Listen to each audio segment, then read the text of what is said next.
देखिए, सबसे पहले तो मैं पवन सिंह की का जो दाम्पत्य जीवन सुखमय रहे, मैं इसके लिए शुभकामनाएं देना चाहता हूं। तो यह सुविधा के हिसाब से सवाल उठाना इंडी गठबंधन वालों की पुरानी आदत है। नाम बदल गया है, कर्म नहीं बदला है। हार नहीं है, एक गठबंधन के रूप में ये हार हुई है और अब तो लोग इसकी अलग अलग तरह से व्याख्या भी कर रहे हैं और काराकाट के असर को लेकर भी बात कर रहे हैं, जो तमाम क्षेत्र में असर हुआ है। तो इसीलिए जहाँ तक आपकी बात काराकाट क्षेत्र की रही है, जीत और हार तो एक वजह है, कहीं ना कहीं कुछ भ्रम की स्थिति तो जरूर पैदा हुई। अब आप देखिए, कई लोग ये कहते हैं कि पप्पू यादव भी जीते और हिना साहब भी सेकंड पोजीशन पर रहे, लेकिन पप्पू यादव, हिना साहब और पवन सिंह के व्यक्तिगत राजनीतिक कद की में काफ़ी अंतर है। नमस्कार, मैं प्रेम, आप देख रहे हैं MK न्यूज़ इंडिया। काराकाट से चुनावी मैदान में उपेंद्र कुशवाहा थे, लेकिन उनका जो रिजल्ट आया, परिणाम आया, चौंकाने वाला आया है, क्योंकि वो कह रहे थे कि जिनके ऊपर प्रधानमंत्री नरेंद्र मोदी का हाथ रहता है वो कभी हटता नहीं है, झुकता नहीं है और हारता नहीं है। लेकिन यहाँ पे इस तरह का कुछ दिखा नहीं। इसी मुद्दे पर हमारे साथ बात करने के लिए नितिन भारती हैं। सर, काराकाट का जो रन था आपके खेमे में था, आप लोगों ने काफ़ी कामें किए और इससे पहले भी आप लोग वहाँ का रह चुके हैं सांसद। क्या हुआ, कहाँ पे आप लोग की कमियाँ रह गई जहाँ पे जो आप लोग हार का सामना करना पड़ा?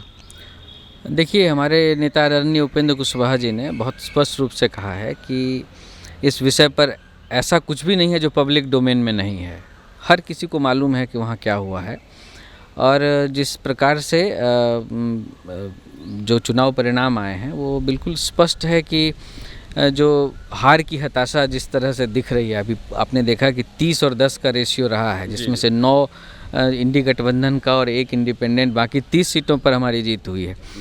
जहाँ तक RLM की बात है, RLM के तमाम कार्यकर्ताओं ने 40 सीटों को अपनी सीट मानकर काम किया और वहाँ इसका ये परिणाम है। आपने देखा होगा पिछले दिनों कई प्रत्याशियों ने अपने विभिन्न मीडिया बाइट्स में भी इस बात को स्वीकार किया कि किस तरह से RLM के कार्यकर्ताओं ने दिन रात की मेहनत की और उनकी जीत में उनकी भी भागीदारी थी।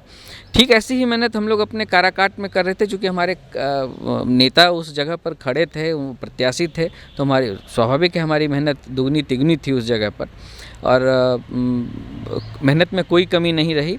सवाल ये है कि ये परिणाम क्यों आया इस तरह का।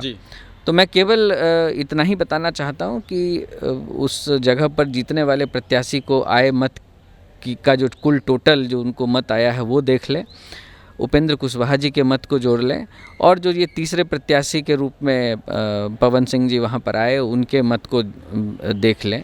आपको उत्तर बिल्कुल स्पष्ट हो जाएगा कि जो काराकाट की सीट जो परंपरागत रूप से NDA की सीट मानी जाती रही है और अब तक काराकाट में NDA के ही प्रत्याशी लगातार जीतते रहे हैं। जब से काराकाट परिसीमन के बाद वो क्षेत्र बना है, पहले महाबली बाबू वहाँ के MP हुए, फिर उपेंद्र कुशवाहा जी हुए, फिर दोबारा महाबली सिंह जी ही वहाँ के MP हुए और इस बार ये पहली बार है कि वो NDA को वो सीट नहीं मिल पाई। तो कुल मिलाकर यह किसी एक व्यक्ति की हार नहीं है, एक गठबंधन के रूप में ये हार हुई है और अब तो लोग इसकी अलग अलग तरह से व्याख्या भी कर रहे हैं और काराकाट के असर को लेकर भी बात कर रहे हैं, जो तमाम क्षेत्र में असर हुआ है। तो इसीलिए हम लोगों ने गठबंधन के एक सीट नहीं हारे हैं, कई सीट जो है इससे जुड़ा हुआ है। आरा हो गया, आपका बक्सर हो गया, इसे कई सीट जुड़े हुए हैं। देखिए, इसलिए हम लोगों ने जो मांग की है, देखिए गठबंधन में जब भी कोई निर्णय होता है, चाहे वो कोई भी निर्णय हो, और जो उपलब्धि होती है और जो हार होती है वो समेकित होती है और सब मिलकर इसको ओन करते हैं। तो खुशी की बात यह है कि कम से कम गठबंधन में जितने भी शीर्षस्थ नेता हैं आज इस बात से सभी दुखी हैं कि इस तरह का परिणाम वहाँ आया है। लेकिन केवल दुख व्यक्त करने से विषय समाप्त नहीं होता है, इसकी विस्तृत व्याख्या हो जानी चाहिए, इसकी समीक्षा अच्छी तरह से होनी चाहिए।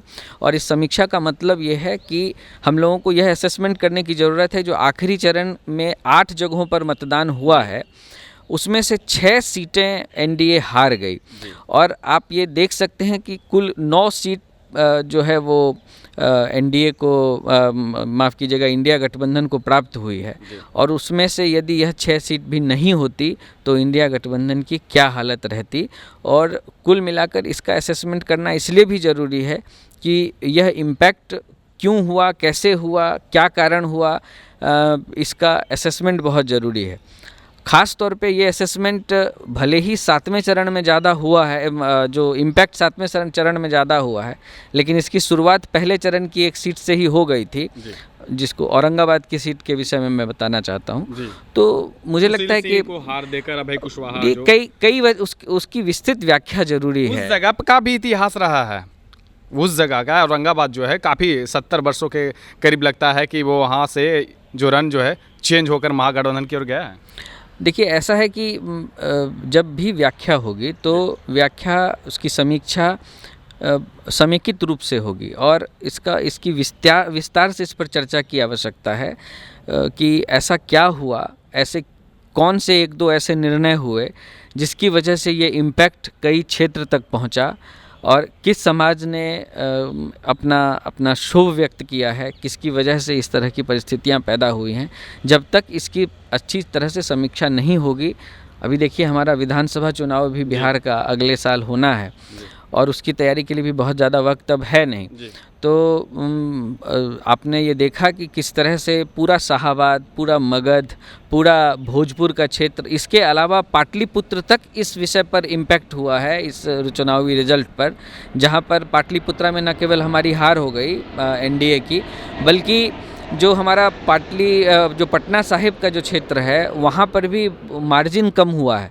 तो इसकी जब तक अच्छे से व्याख्या नहीं होगी, इसकी समीक्षा नहीं होगी, तब तक जहाँ जो भी कमियां रह गई हैं उस पर सुधार नहीं हो सकता है। शाहाबाद का इलाका जहाँ पे काफ़ी सीटों जो डैमेज हुई है एनडीए की, उस जगह पे तो नरेंद्र मोदी प्रधानमंत्री खुद आए, फिर उसके बाद में गृह मंत्री, फिर उसके बाद में रक्षा मंत्री, सारे केंद्र के नेता से लेकर बिहार के भी जितने मंत्री थे वो भी वहाँ पहुँचे। लेकिन पार्टी के तरफ से कमी हुई या जनता जो आपके पीछे जितने जो भीड़ दिखाए जा रहे थे और कहे जा रहे थे कि ये सारे जो है उपेंद्र कुशवाहा के परिवार हैं, ये कहीं जाने वाले नहीं हैं, तो फिर ऐसा क्या हुआ जनता के बीच? क्या जनता पिछले बार की तरह फिर इस बार 2019 में भी इसी हाल की तरह हुआ था? तो क्या कहीं पे तो आप लोग या आपको कुछ पार्टी के तरफ से कहा गया था या पार्टी ने ही आपको धोखा दिया, ऐसा कुछ? देखिए, जब तक इस पर आपसी बातचीत नहीं हो जाती है और कई विषय ऐसे होते हैं जो पब्लिक डोमेन में डिस्कस नहीं किए जाते। गठबंधन का एक धर्म होता है, गठबंधन के अंदर जितने भी दल हैं वो एक साथ बैठेंगे और उस विषय की चर्चा करेंगे और उसमें जो कुछ भी निकल कर आएगा उन सारी समस्याओं का कैसे अगले चुनावों में हम समाधान कर सकें उस पर विचार किया जाएगा।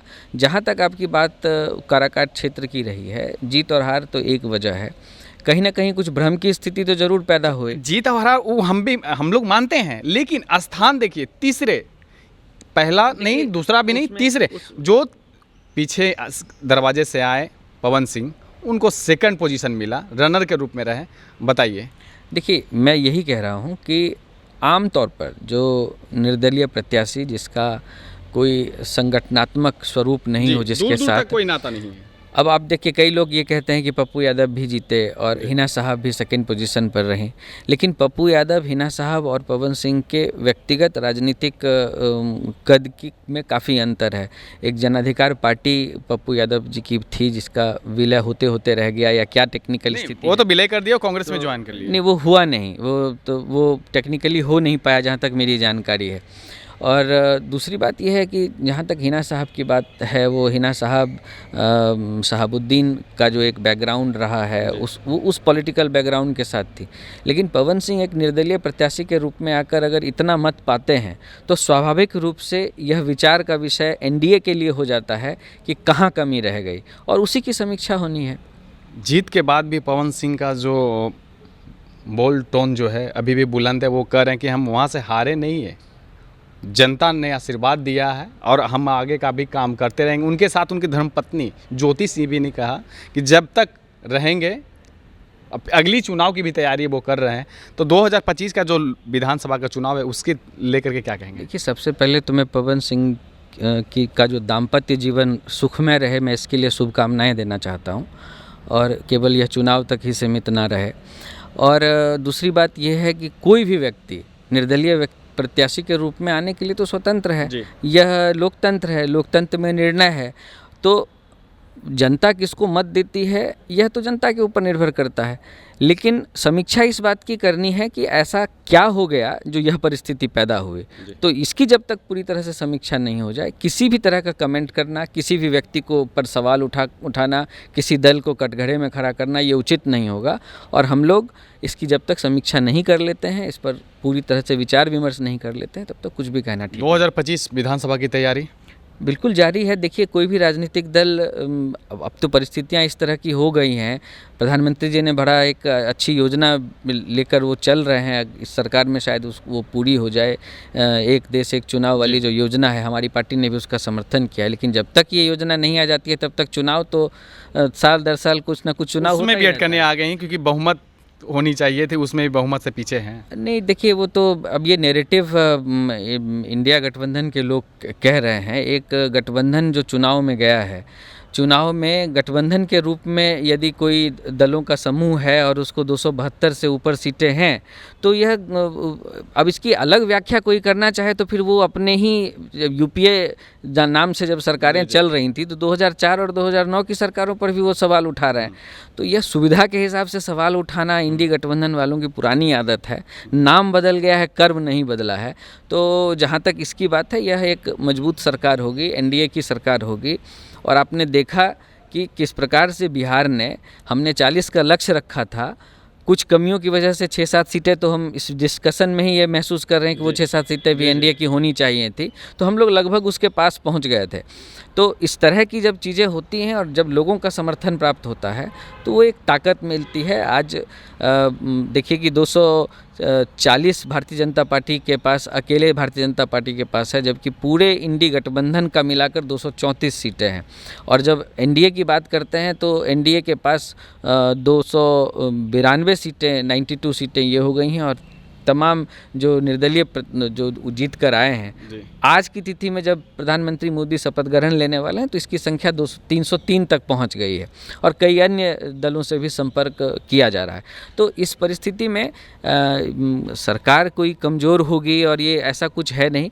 जैसी पुरानी सरकारें चल रही थी, सहमति से सरकारें चल रही थी, वैसे यह सरकार भी चलेगी। और मुझे पूरी उम्मीद है कि जो मोदी जी की सरकार का जो ये तीसरा टर्म होगा, इससे बिहार का और भी बेहतर होगा, बिहार को और शक्ति मिलेगी, संसाधन में हम सुदृढ़ होंगे और नए विकास के आयाम छुएगा। जी, धन्यवाद।